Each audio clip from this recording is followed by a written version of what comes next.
Professor Jeffers. Hi, Wilma. How are you? Oh, I'm actually doing pretty good. The Awesome. cool weather seems to be suiting me this year. Is it? Interesting. Yes. Well, Happy New Year. What now? Happy New Year? Oh. It is around that time in this area, isn't it? It is. It's different everywhere. Sure. I mean, and it's like holidays. Holidays are different everywhere. And I hope you've been enjoying whichever one you are celebrating currently. Oh, I like to celebrate as much as I can, so I just grab them all. I can see doing that. Oh, Hmm. that kind of gives me an idea. Do we have a lot of questions? We have one. Oh, okay. Well, yeah, this should work then. Just roll with me on this, okay? Okay. I'll start this going.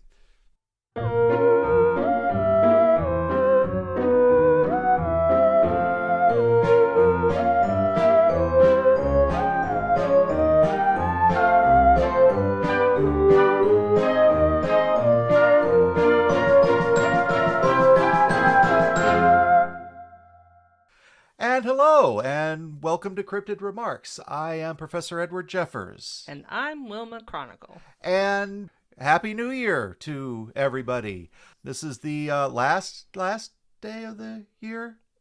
Yes, it is. Okay.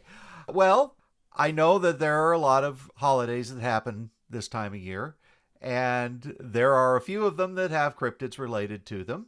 Yes. I thought that we could start a kind of a series, an annual series, where we talk about a few cryptids that are holiday related. Oh, I'm glad you said a few, because I assume that there are a lot.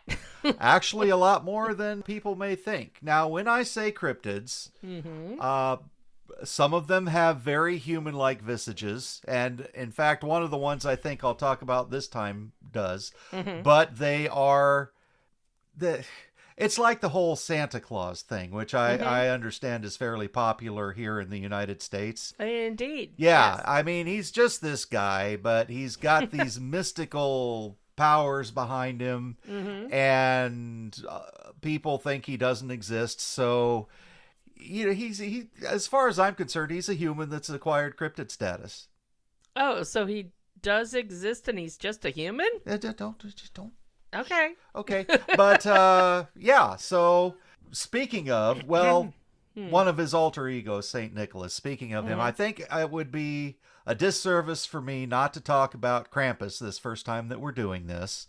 Yeah, that's where I thought you were aiming for. Well, here's the thing. His popularity's been growing. Yeah, of lately. In fact, I think for bizarre reasons. he's been showing up in the Christmas movies more lately. At least the action Christmas movies, which are the good ones. Yeah, they're pretty hilarious. Yeah, but Krampus is an interesting case. Okay, so Krampus, for those of you who don't know, which if I don't know who wouldn't at this point, he is this kind of horned creature that almost kind of looks like he's a devil or a demon or something like that, who often accompanies St. Nicholas on St. Nicholas's Eve and Day, which is December the 5th and the 6th. And he is basically the one that goes around and punishes the naughty children.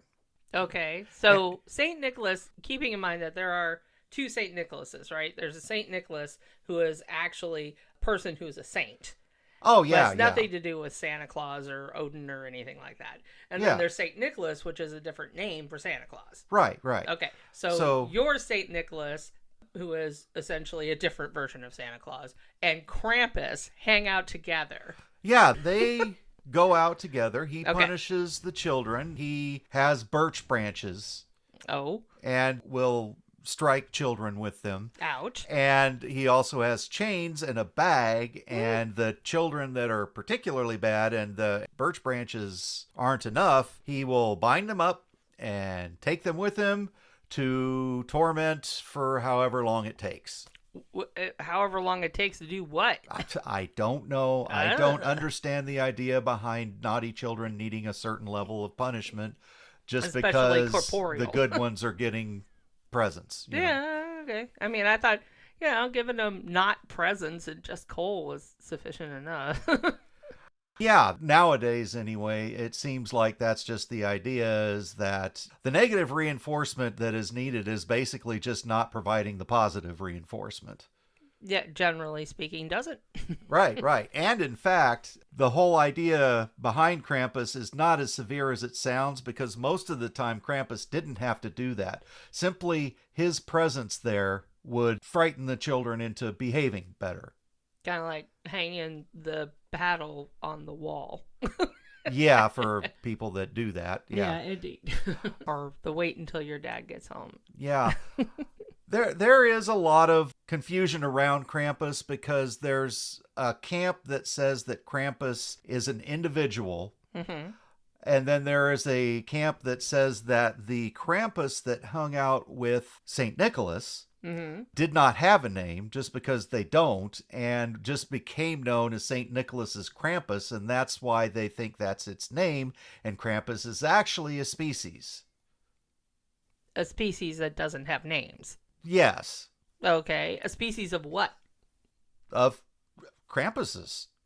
Okay. So there's a species of being called Krampus, and they don't have individual names. Right. Interesting. Yeah. And he was just hanging around with Saint Nick for reasons. Well, doing his job. Now, I can't really speak to which side of this argument is correct. I've only ever seen one Krampus at a time, and he doesn't always hang out with St. Nicholas. Okay, He's just but out. you've only There's seen... a lot of artwork out there that you can see of a Krampus not doing Christmassy things. Okay, so when you say you have seen a Krampus, what you're saying is you've seen the same Krampus over and over and over again. Or have you seen many Krampi I don't just hang out with them. I see them occasionally. No, I know. I'm just saying that, number one, you identified the Krampus that you see as a he, and in that you've never seen a female Krampus. Number two, it just seemed like you were like, oh, that person, I've seen him before. Or you're just like, oh, it's a deer. I've seen deer. Deer are everywhere. Well, deer are everywhere, and Krampuses, if there are more than one of them, aren't. Okay. There's not as many of them. That's fair. And it's very possible Mm-hmm. that Krampus is an individual, because from what I understand anyway, Krampus technically could qualify as a Norse god, because Krampus is the son of the Norse god Hel. Well, I mean, if we're going to the Norse, then that's essentially, some people say, the origins of Santa Claus, because Santa Claus is basically Odin, right? Yeah, that's one theory. Sure. That's what I meant. Yeah, I guess technically it could mean that Hel created the race of Krampuses. Okay. I mean, I guess really, honestly, it's very possible that she could have given birth to multiple Krampuses. Is it Krampuses or Krampi? I'm not sure. I don't know if it was an octopus's situation, I don't know. which is the correct octopuses, not octopi. But I'm that's just, why I I'm was just like, saying. it might be Krampuses. You Anyway, know, so I what you're think saying is that Hel, the Norse goddess, maybe created the entire species of Krampuses. I mean, yeah, it's possible. Okay. And it is possible that she gave birth to them as well. I mean, let's just face it. Hel is hot. Is she? Oh yeah. You've not met Hel, I assume.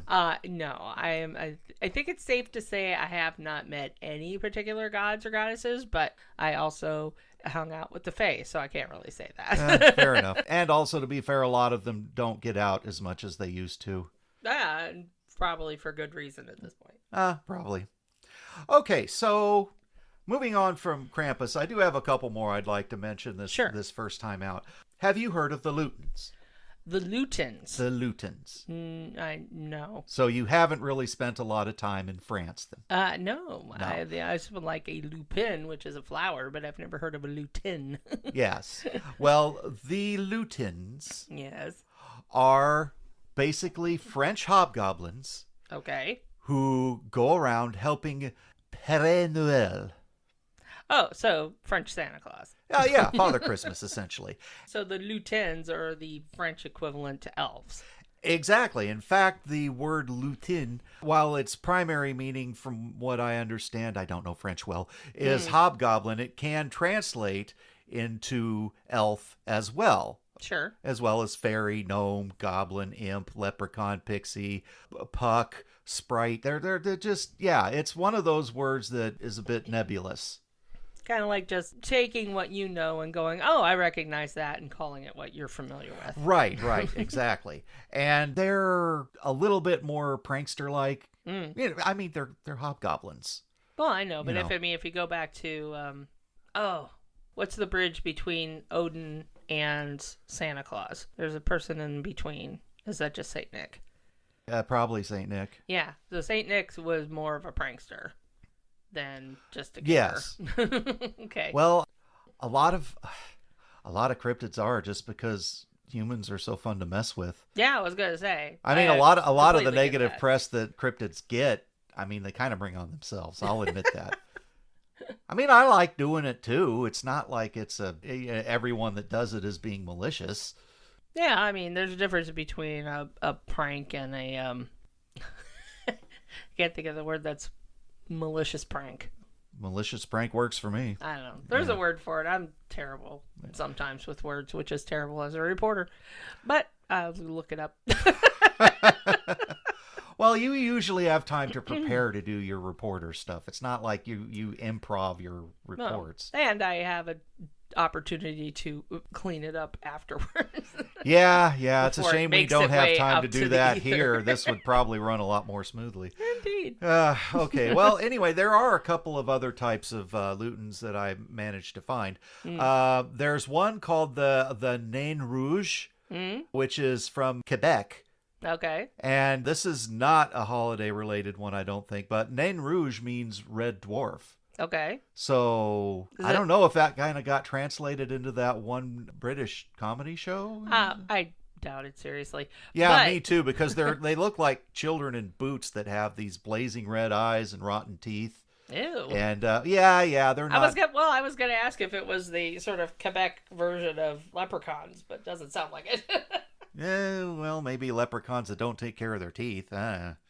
Also, they're in, I want to say, Michigan? No, this is a Quebec thing too. They're so close. Anyway. Yeah, anyway, there is a subcategory of lutin which is very different, that tend to take on forms of animals, and white cats in particular.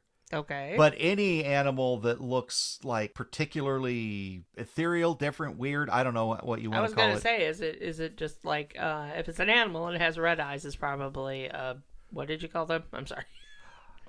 What? Who are we talking about right now? The lutins. Oh, okay. So I thought we were still in Quebec. Sorry. Oh no, So- we are. Okay. But anyway, Anyway. that's probably enough about them. Yeah. So moving back across the ocean to an island called Iceland, I'm sure you've heard of it. I have. I wanted to talk about Yalako Turin. Ooh. And Yulako Turin. Yeah, which is essentially the Yule cat.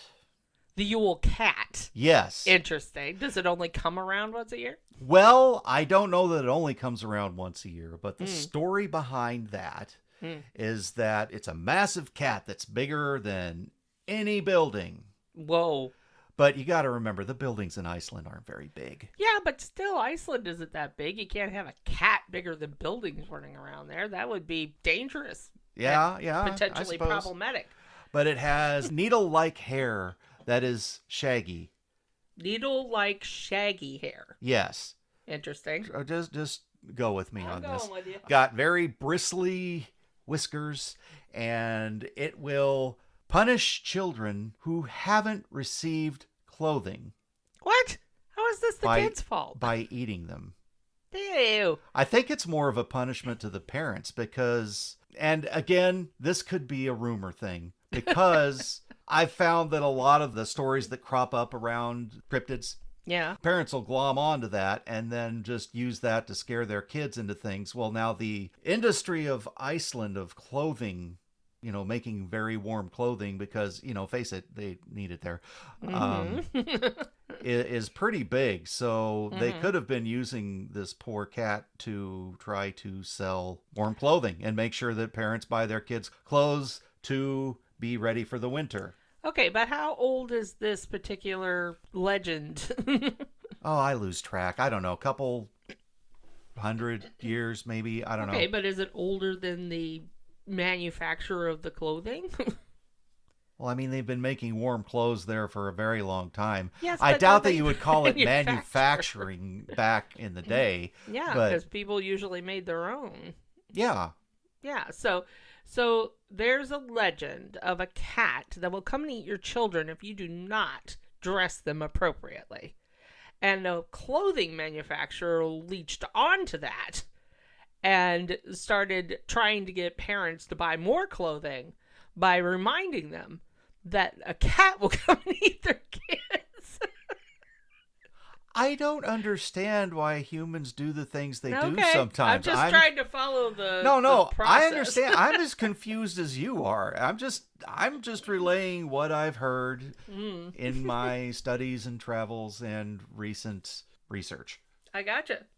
Sounds fascinating. Well, I mean, I thought it was. The only other thing I'll mention real quick is that the Yule cat is not the only holiday-related cryptid in that area. In fact, there is an ogress called Gryla who is said to own the Yule cat, and she will apparently eat naughty children around that time as well. But then she's also got 13 kids who just play pranks on them. Okay, so you have a lady that will just occasionally go An around. ogress. An ogress who will just occasionally run around and eat children. Who has 13 children of her own, so they just run around and prank kids. And she has a cat that will only eat the kids that don't have clothes. Don't have warm clothes. Oh, apologies. Wait. Warm. Don't clothes. have new warm clothes. That sounds like an interesting family dynamic. And I think there might be a little bit of Occam's razor here where that seems a little too complex to actually be true. But, I mean, they are up there, and, There you go. you know, people tell rumors about the neighbors. It's one of those things, I'm pretty sure. Rumors about the neighbor. Right. Okay, well, I'll only go over one more thing because I don't want to do them all now because hopefully we're still doing this next year and I can do another one and bring out some different ones. Well, yeah, and we don't want this to be 4 hours long. Yeah, it would be much longer than that if I tried to include all of them in one episode. But have you heard of Morosco? I can safely say no, Okay. but maybe not. I assume you really haven't spent a whole lot of time in Russia either. No, I haven't. Well- There are some really interesting parts of Russia I'd like to go to one day. There really are. Well, one thing that Russia is known for is that it gets really cold there, especially in northern Russia, which is basically across from northern Canada. Yeah, so you're talking like the Arctic Circle, Siberia. That Oh, kind of yeah, area. yeah, absolutely. So another name Morosco goes by is Father Frost. Oh, okay. Jack Frost, maybe. Yeah. Yeah. So he wanders around and has a staff that he uses to bring winter weather to the area. And it's kind of a mixed bag with him. A lot of people see him as this heroic figure, but a lot of people can see him as being, to a certain degree, villainous as well, because any living creature that touches his staff immediately just freezes for eternity. Yikes. Yeah, that's a long time. But the main story behind him, and it sometimes gets tied in with the holidays, sometimes doesn't. It's just the story behind him is that there was this fairly cruel woman who orders her husband to take his daughter, her stepdaughter. Stepmother syndrome. Yes, Yay. yes. Into the forest to basically let her freeze to death because she's tired of dealing with her. So he goes and does that. And Father Frost finds her and tests her mettle just by, interacting with her. And her stepdaughter is very kind to Father Frost. And so he, in turn, gives her all these precious jewels and clothing and just treats her like a queen. Nice. So the stepmother sends her husband back to retrieve the body of his daughter. Like I said, she's not a good person. That's terrible. And he goes and finds her doing very well and dressed in finery and just really happy. And when he comes back with this news, she is overcome with greed and jealousy and orders him to take her daughter into the forest to the same tree. So, assuming that we're dealing with stepmothers and stepsisters, stepsister also evil? Yeah, the rotten apple didn't fall far from that tree. We'll just put it that way. So, unfortunate. Yes, Father Frost then runs into this daughter as well, and she treats him about as well as you'd expect. And when the evil woman sends her husband back to find her daughter to let her know about how well things went for her, he finds her frozen corpse. As you do. Yes, and so I think it's meant to be a tale of don't be like that. Yeah. Don't be a dick, essentially. Don't be a dick. Yeah. There is a movie that was made in Russia in 1964. I don't remember what the release was called there. I don't speak Russian. Sure. But in the United States, it was released as Jack Frost. And this movie's actually pretty easy to find. Have you heard of a show called Mystery Science Theater 3000? Yes, and all of this is ringing all kinds of bells. I do remember this movie. So you do watch it sometimes then? Oh, yeah. Yes. They actually did a riff on that movie. Yeah, that movie was hilarious and a fever dream. Oh, yes, absolutely. And they pulled in from other myths and stuff like that as well. And they basically did for that story what Walt Disney did for so many other ones and kind of whitewashed it and made it less gruesome. Yeah, because at the end, the sister is the sister alive. just gets humiliated pretty badly. And, of course, they have to draw in a love interest because I think that's a movie thing. If you don't have a love interest, then, absolutely, you make one. So... But, yeah, I think the original production was what they call Russo-Finnish. Because that makes sense because Finland's in that same area and they share some culture, Yeah, and I think there was a lot of cooperation at one point in the 50s and 60s between the countries in making movies because there's a lot of really interesting movies that you can find, Mystery Science Theater not included, that are just, you could say, oh, I know exactly when that was made. It's just very cinematography, everything. You're just like, oh, that's definitely a Russo-Finnish 60s movie. Right. And that makes sense. That movie is titled Jack Frost. Yes. And it's a hilarious movie. That I would recommend people go and find it because I watched it too, and it's actually pretty funny. And the movie's pretty good, actually. Yeah, I mean, there's this one part in the movie that I just keep imagining a room full of children just belly laughing through this movie, or that one scene, because there's like this guy who's, sort of tormenting this witch. Oh, yeah, the Baba Yaga part of it. Yeah.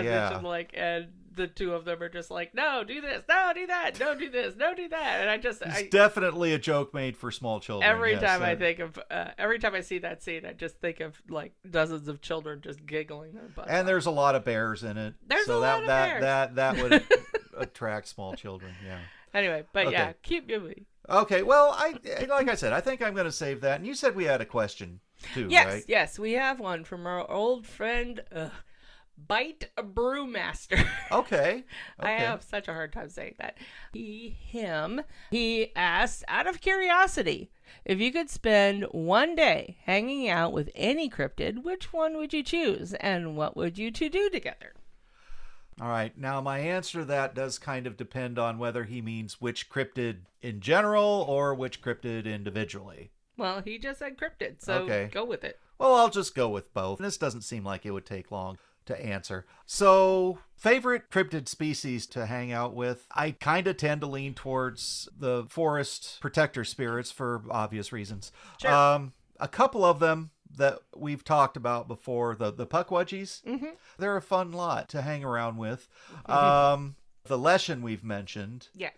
They're a little bit bigger Yeah. And they make for a bit more of a serious time, but they're still fun to hang around with. I would have to say that the Holder and the Holdricrawl are probably among my favorites as well. Now, I haven't mentioned them before, so I'll do a brief description. They're these very beautiful creatures. The Holder are the women, and the Holdricrawl are the men. They look very nice, but they also are very inhuman looking. A couple of examples: they'll have legs that are shaped more like an animal's legs and covered with fur, and sometimes their back looks like a tree trunk. Oh, weird. Yeah, but they always, when they're around people, they wear these long robes. Sure. So that they fit in. But they're just a fun lot, Sure. What I do with them mostly is just kind of hang around the forest. And, I mean, most humans wouldn't get it, but just walking around with fellows, of like-minded fellows, just, it does good for your soul. I mean, it's just nice. As far as individuals, it would be hard to choose. I mean, I've mentioned Jackie before, right? Jackie Lope? Yes. Yeah. She's just a lot of fun, mostly just because she's kind of hyper and it's hard to keep up with her when she's talking and when she's moving, for that matter. Just, she makes for an interesting time. And in the rare instances where I decide that I want to walk in the plains instead of the forest, she's a lot of fun. Sure. And you've met Fred. I have met Fred. I mean, Fred, he's just kind of this hapless guy, and really, he's very family focused, and it's hard to find that anymore. Oh, that's unfortunate. Yeah. I mean, not everybody is, but it's just, it's hard to find. You just missed meeting Jessica. Yeah, I'm still mad about that. Yeah, well, hopefully we can get her back on here sometime, and Indeed. maybe you'll be around for that one. But I'd say currently, she's probably one of the closest friends I have, just because I can really sit and have a good talk with her. I mean, you've heard that episode, right? Yes. That's not atypical of a time with Jessica. And we've worked together so many times to try to just save people's lives, help people's lives, all that sort of thing, you know. But probably the most... the person I'd most like to be able to hang around with, again, it's been a long time since I've seen them, but that would be Anna. The Anna dear Kite. woman. Yeah. I mean, she was my teacher for the longest time, and then we just were together for a while, And I guess, I don't know. I mean, she likes to stay in her forest that she protects, and I like to roam, and she's a lot more particular about the humans that she likes to help than I am. And one time I wandered off and to visit a forest, and then I came back and I couldn't find her. And if she doesn't want to be found, you can't find her. I understand. Yeah. Anyway, that was really kind of a crappy thing for me to do, to end it on a sad note like that. I'm really sorry, but well, I don't know if it was sad. Lamentable, maybe. Yeah, I guess so. So, you have any holiday plans? You heading out to Kansas, hang out with Frank at all, or? No, I haven't seen Frank in a bit. He's got his own thing going on. I hung out with my family during our various and sundry celebrations during the end of the year. But yeah, just taking a couple days off, get back to work like everybody else. Is that the group that you took to that one rock concert you went to? Maybe. Oh. Okay. Well, that makes sense. I mean, some family, some friends, you know how it goes. Yeah. Loads of both. I'll probably just walk around the woods, see who I can find. That's what I usually do. Hopefully this time I won't find a thorn in my neck and wake up face down in the middle of a forest. That's always inconvenient. Yeah. It really is. Oh, well, just because it's the holidays doesn't mean I shouldn't go over our the socials. social things. Yeah, okay. Yeah. So we can be found on Discord. Feel free to leave a question there if you like. We have a a channel dedicated to questions. We can be found on YouTube. The channel is Cryptid Remarks, and I am at Professor Edward Jeffers. We are on Instagram at Cryptid Remarks, all one word. I can be found on Blue Sky at profedjeffers.bsky.social. Still don't use that one as much as the other ones, so if you leave a message for me there, it may take me a while to find it. Also, we're on Facebook at Cryptid Remarks. Also, you can just send us an email. You can send us an email at cryptidremarks@gmail.com. Visit our website. You cannot put a Post-it note on our door. I mean, incorrect. You can. We just prefer you didn't. Yeah, I guess that's our door. More accurate. Well, the door for the... Yeah, I get it. I know you're the one that lives here. It's fine.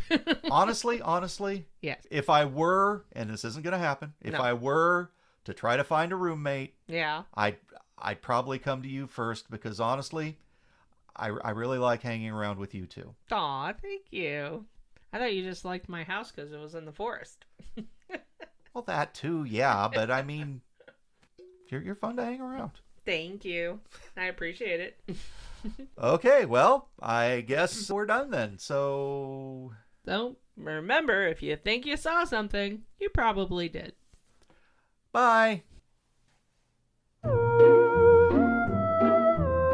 You've been listening to Cryptid Remarks. The part of Professor Edward Jeffers was played by Jeffrey Morton. The part of Wilma Chronicle was played by Kimberly Morton. All music was written by Ruben Fansler.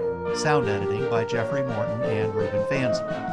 Our web guru is Aaron Milosic. If you have any questions you would like us to cover, contact us at cryptidremarks@gmail.com or link to our Discord through cryptidremarks.com. Thank you for listening. And don't worry, I probably don't exist either.